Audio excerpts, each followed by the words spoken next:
Hola mis amigos, bienvenidos a Ciencia HN. Yo soy el Dr. Lorenzo y hoy hablaremos sobre uncinariasis. La uncinariasis es una geohelminthiasis, también llamada anquilostomiasis, que es importante estudiarla y va a formar parte de nuestro curso de helmintología. Es importante aprender sobre esta enfermedad porque es una enfermedad tropical que causa una anemia muy severa en los pacientes afectados. Hablemos un poco de historia de la uncinariasis. Ya desde la época de los faraones se conoció a la uncinariasis como una enfermedad que provocaba anemia y que podía culminar en muerte. El gran doctor Avicena describió a estos parásitos como gusanos redondos que vivían en el intestino delgado de los pacientes y que podían ser tratados con un extracto del helecho macho. El doctor Avicena pues vio esto realizando autopsias a los pacientes en ese entonces. En China, allá por el siglo III a.C., se mencionaba que esta enfermedad causaba pereza y una coloración amarillenta de la piel en los trabajadores enfermos. Además, en Egipto ya se habla de esta enfermedad. En el papiro de Ebers se describe la enfermedad y se conocía como clorosis egipcia. Se le llamaba así clorosis egipcia porque todos aquellos trabajadores que estaban enfermos con uncinariasis tenían como una coloración grisácea de la piel. Lo que había visto Avicena no se volvió a mencionar hasta que allá por 1843 el doctor Duvini, un médico italiano de Milán, encontró estos parásitos realizaba una autopsia en el intestino delgado de un paciente. Y él en ese momento llamó a este parásito Ankylostoma duodenale o Ankylostoma duodenale. Más tarde cambió el nombre de esta especie y le llamó Ankylostoma duodenale. Esta palabra significa boca con ganchos. A comienzos del siglo XX se conoció perfectamente el ciclo de vida de este parásito, cuando Loss tuvo una infección accidental en Egipto mientras los estudiaba. En 1889, Giovanni Battista Grassi demostró la presencia de huevos de uncinarias en heces humanas. Desde tiempos antiguos se conocieron dos especies de uncinarias. Uno, la Ankylostoma duodenal, que fue procedente de Asia, y por otra parte el Necator americanus, procedente de África. Interesante saber que Necator quiere decir matador. Se le dio este nombre porque llegó a América hace más de 5.000 años y provocó una gran cantidad de muertes. En países americanos, tal como el caso de Colombia, esta enfermedad fue conocida como tuntún. La enfermedad se llamó tuntún por la alusión que hacía a lo que las personas sentían cuando tenían la enfermedad, y es que experimentaban un tipo de cefalea pulsátil que ellos interpretaban como tuntún. Esta cefalea era producto de la importante anemia que desarrollaban las personas infectadas con uncinarias. Era tan importante la enfermedad que estaba llevándose a cabo en toda América que se empezaron a crear programas de control tan importantes que fueron hasta auspiciados por la Fundación Rockefeller, siendo de vital importancia esto para América del Norte. Sin embargo, los programas no fueron tan efectivos en el resto de América Latina, por lo que no se logró un control adecuado de la enfermedad. Muy bien, ahora vamos a hablar acerca del agente etiológico. Debemos mencionar que las uncinarias pertenecen a la familia Ancylostomide, que poseen una cápsula bucal con órganos cortantes. El humano se afecta principalmente por dos géneros que ya los hemos mencionado previamente. El Ankylostoma duodenal, que posee dientes cortantes, y el Necator americanus, que posee placas cortantes. La morfología de los parásitos adultos es bastante similar. Debo de mencionar que suelen ser gusanos cilíndricos que tienen aproximadamente 10 milímetros de longitud. Tienen una coloración blanquecina y igual que la mayoría de los parásitos, las hembras suelen ser más grandes. Tienen hasta 2 a 4 milímetros de longitud mayor que el macho y además suelen ser más gruesas. Pero algo importante que uno siempre se pregunta es cómo identificar el sexo de estos parásitos. Hay que recalcar que los machos presentan en el extremo posterior un ensanchamiento radial de la cutícula con prolongaciones en forma de dedo que se llama bolsa copulatriz y sirve para copular con la hembra. También los dientes le sirven como órganos cortantes y para fijación a la mucosa intestinal. Esta fijación a la mucosa intestinal causa afectación de ese lugar y suele provocar hemorragia. Además de esto, estos parásitos poseen una sustancia anticoagulante que perpetúa un sangrado constante, y esto es lo que a las personas les provoca la anemia profusa. También los parásitos, la cápsula bucal que poseen funciona como una bomba aspirante donde está succionando la sangre producto de la fijación que tiene hacia la mucosa intestinal. Preguntémonos algo: ¿cuáles son las diferencias entre la especie Ancylostoma duodenal y Necator americanus? Voy a mencionar algunas de las principales características que las diferencian una de la otra. Empecemos con Ancylostoma duodenal. La Ancylostoma duodenal suele ser más gruesa y larga. La hembra tiene una longitud aproximada de 9 a 15 milímetros y el macho de 7 a 10 milímetros. Su extremo anterior es recto y tiene una forma tiene un cuerpo que tiene una forma en C.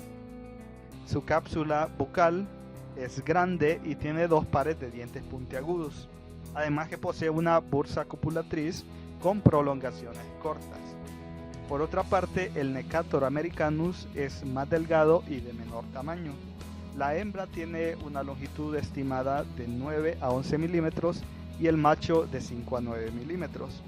Su extremo anterior, a diferencia del Ancylostoma duodenal, este extremo anterior es curvo.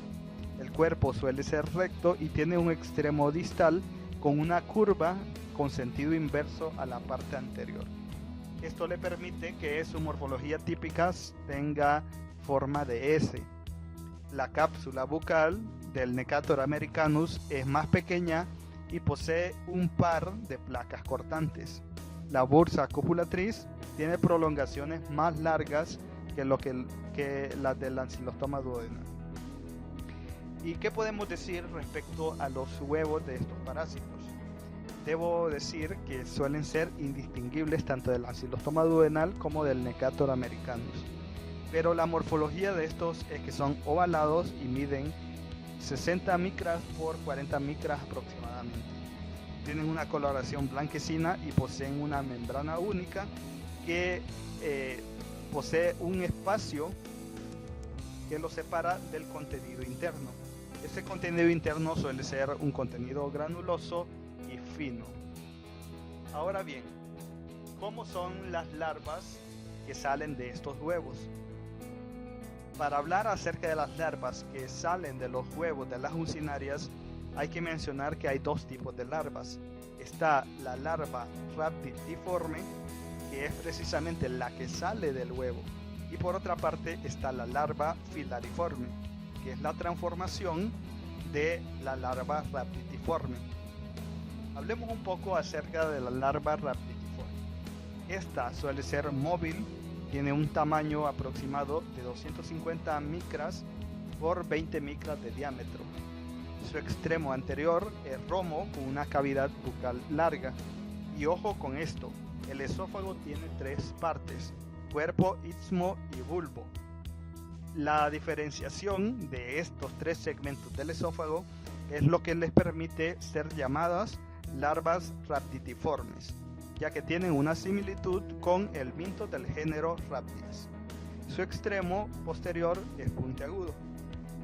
Y por otro lado, las larvas filariformes suelen ser más móviles que las anteriores, tienen una longitud aproximada de 500 micras y un diámetro de 25 micras. En ellas no se observa la cavidad bucal y el esófago es recto, a diferencia del anterior que tenía las 3 divisiones que previamente mencioné. Además, las larvas filariformes también tienen un extremo distal que es puntiagudo. Y estas serían las características que las diferencia una de la otra. Ahora hablemos un poco acerca del ciclo de vida. Los parásitos adultos viven fijados en la mucosa del intestino delgado, precisamente en el duodeno y en el yeyuno. Suelen vivir bastante tiempo. Para el ancilostoma duodenal, más o menos un tiempo de vida de 5 años, mientras que para el Necator americanus pueden vivir hasta 17 años. Este tipo de parásitos son capaces de poner hasta 10.000 huevos en el caso de Necator americanus y 25.000 huevos por día el ancilostoma duodenal. Los huevos salen a través de las heces, a través de la materia fecal humana. Una vez que cae en la tierra húmeda, con una temperatura estimada entre 20 a 30 grados, estos huevos embrionan en 1 o 2 días. ¿En qué casos los huevos pueden morir? Pueden morir si se encuentran con una temperatura alta o muy baja, o hay un exceso de agua en la tierra, o hay resequedad de la tierra, o existe una luz solar muy intensa. En el caso de que los huevos caigan a un suelo que tenga una temperatura un poco menor, entre 7 a 13 grados Celsius, estos van a tardar un poco más de días para embrionar, aproximadamente unos 7 a 10 días. Hablando acerca de las larvas rhabditiformes que ya habíamos mencionado previamente, estas van a salir de los huevos que se encuentran en la tierra. A las 48 horas de haber salido de sus huevos, estas pequeñas larvas rhabditiformes van a sufrir la primera muda y van a formar larvas de segundo estado, siempre rhabditiformes pero de segundo estado. En este punto, estas larvas aún no son infectantes. Deben mudar una vez más para poder convertirse en las larvas filariformes que habíamos mencionado. Y estas larvas filariformes sí son infectantes. Pero tienen una peculiaridad, que estas no se alimentan porque ya carecen de su boca, de la típica boca que tienen las larvas rhabditiformes. ¿Cómo es la forma de entrar al humano? Precisamente las que son Necator americanus tienen una vía exclusivamente por la piel, mientras que las larvas de ancilostoma duodenal pueden entrar ya sea por la piel o por vía oral. Es de decirse que algunas larvas pueden quedar en un estado latente que suele durar unos 200 días y son unas larvas que se mantienen inmóviles, ya sea en las estructuras musculares o sea en el intestino humano.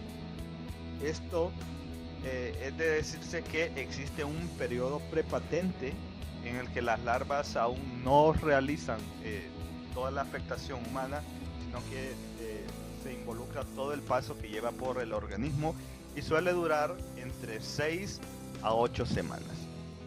Pero hay una pregunta muy importante, es ¿cómo se adhieren las larvas filariformes a la piel humana? Las larvas filariformes cuentan con varios tropismos. Entre ellos se puede mencionar el tigmotropismo, que es la tendencia a pegarse a los objetos con los que éstas contactan. En este caso sería la piel. También tiene termotropismo, que es la capacidad de ir donde hay mayor temperatura. Y esto lo cumpliría, este requisito lo cumpliría también la piel humana, donde se percibe una mayor temperatura que la tierra húmeda en la que se encuentra. Y tiene otro tipo de tropismo que se llama geotropismo negativo, que es que estas larvas se tienden a ubicar en las superficies más altas de los lugares en donde se encuentran. Suelen encontrarse en una posición vertical y mucha literatura hace referencia a que se encuentran dispuestas en manojos y tienen un movimiento ondulante a la espera de encontrar un piel humana donde poder adherirse. El suelo ideal para que puedan sobrevivir estas larvas filariformes es que tiene que ser más o menos arenoso o que tengan restos de hojas, que sea sombreado y que haya una suficiente humedad para poder vivir. Esto generalmente se suele ver en muchas plantaciones de café o en plantaciones de banano. Las larvas filariformes se adhieren a la piel por unas lancetas que tienen en su extremo anterior. Una vez que se adhieren a la piel, estas empiezan a secretar unas secreciones líquidas que ablandan el epitelio. Una vez que ablandaron el epitelio de la piel, pasan hacia las vénulas, pasan a todo el sistema venoso del ser humano.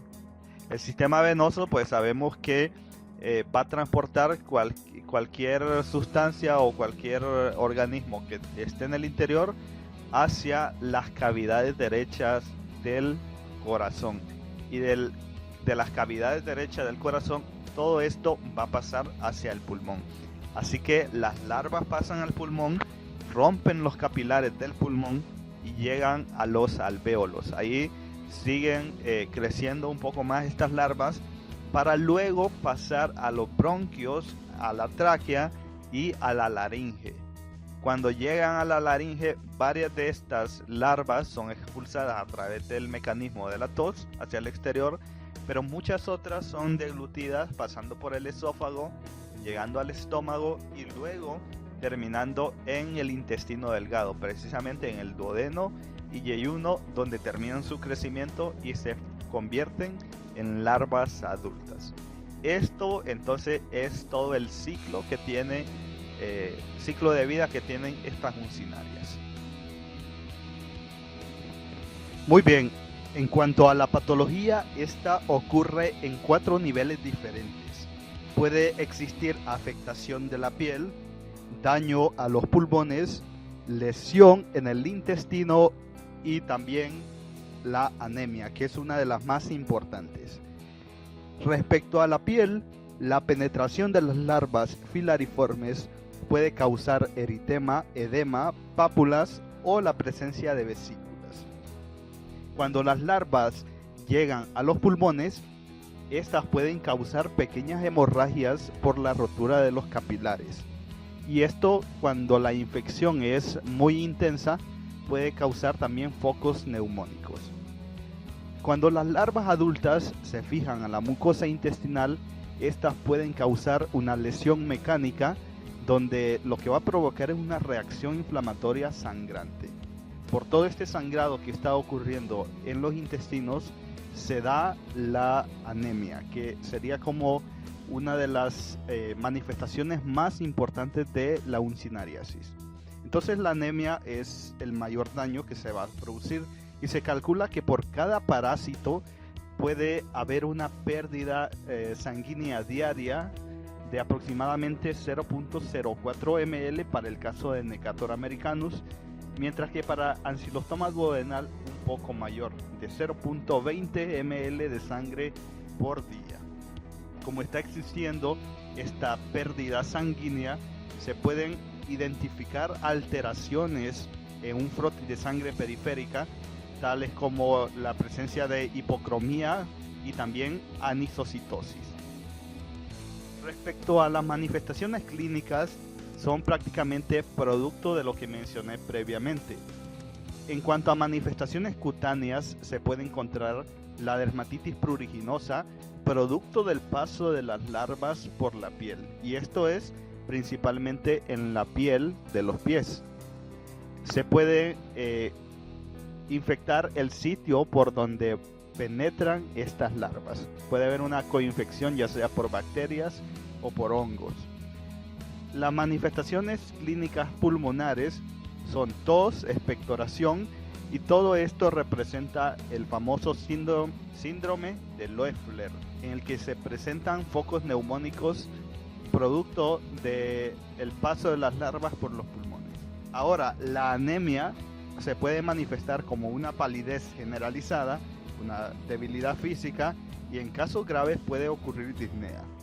Cuando estas personas tienen un cinariasis y tienen una anemia ya establecida, cuando hacen ejercicio, estos pueden presentar una cefalea pulsátil, y es la que previamente yo mencionaba, que en algunos países la conocen como tuntún. Hablemos un poco del diagnóstico de la uncinariasis. Tal como la mayoría de las parasitosis, se diagnostica precisamente en las heces. Y es que en las heces se pueden encontrar los huevos de estas uncinarias. Sin embargo, los huevos del Necator americanus y el Ancylostoma duodenal son prácticamente iguales morfológicamente, por tanto no pueden ser diferenciados. La infestación por este tipo de parásitos se va a considerar leve cuando en las heces se encuentran al menos 2000 huevos por gramo. Si se encuentran de 2000 a 4000 huevos por gramo, se considera una infestación media, mientras que si es mayor de 4000 huevos por gramo es intensa. Para el Necator americanus, los parásitos adultos, se puede hacer una estimación de cuántos parásitos se van a encontrar en el intestino, dividiendo el número de huevos por 80. Y el método que se suele utilizar para estudiar todo esto se llama CATO-CATS. Sin embargo, hay algunos otros métodos que son mucho más sensibles que el CATO-CATS, como es el método llamado FLOTAC. Hay algo que debemos preguntarnos, y es cómo se pueden identificar las larvas de uncinaria. Es importante decir que hay que diferenciar las larvas raditiformes de las uncinarias de la Strongyloides stercoralis, porque podrían tener un ciclo de vida que es bastante similar, y eso podría llegar a confundir al microbiólogo. La forma de identificarlo es que las uncinarias, pues van a tener una cápsula bucal que es grande y tiene una ausencia del primordio genital. Pero también se pueden utilizar medios de cultivo para hacer esta diferenciación. Se puede hacer un cultivo en agar, donde lo que se analizan son los surcos que van a causar estas larvas en el cultivo de agar. Los surcos suelen ser diferentes para Strongyloides stercoralis, ya que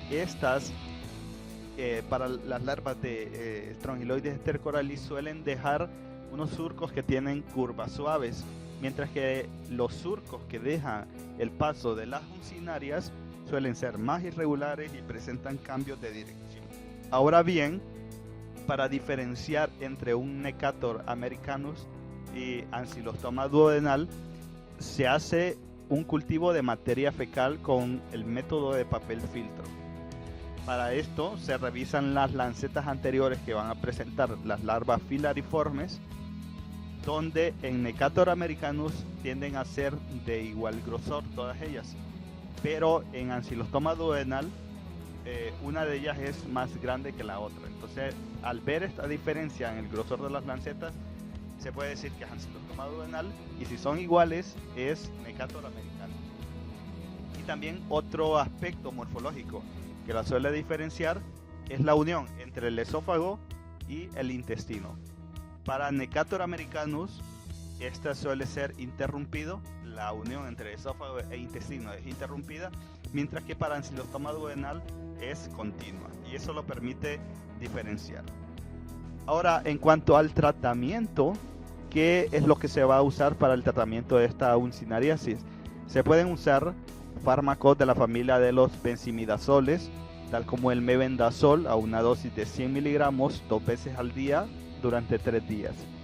También el albendazol, que pertenece también a esta familia, usado a 400 miligramos cada día durante 3 días. Por otra parte, se podría usar el pamoato de pirantel a dosis de 10 miligramos por kilo día durante 3 días. Y algo que es sumamente importante para el manejo también de la uncinariasis es manejar el síndrome anémico que estas personas están experimentando. Para ello se utilizan sales de hierro, tales como el sulfato ferroso, a una dosis de 200 a 300 miligramos por día. Y bien, muchachos, pues entonces esto sería todo este tema extenso de uncinariasis. Si este video te gustó, pues te invito a que le des un like, que le des compartir con todos tus amigos que quieres que aprendan sobre la uncinariasis. Y aquí abajo está la caja de comentarios por si querés preguntar algo o querés mencionar algo acerca de esta patología. Me despido y hasta pronto.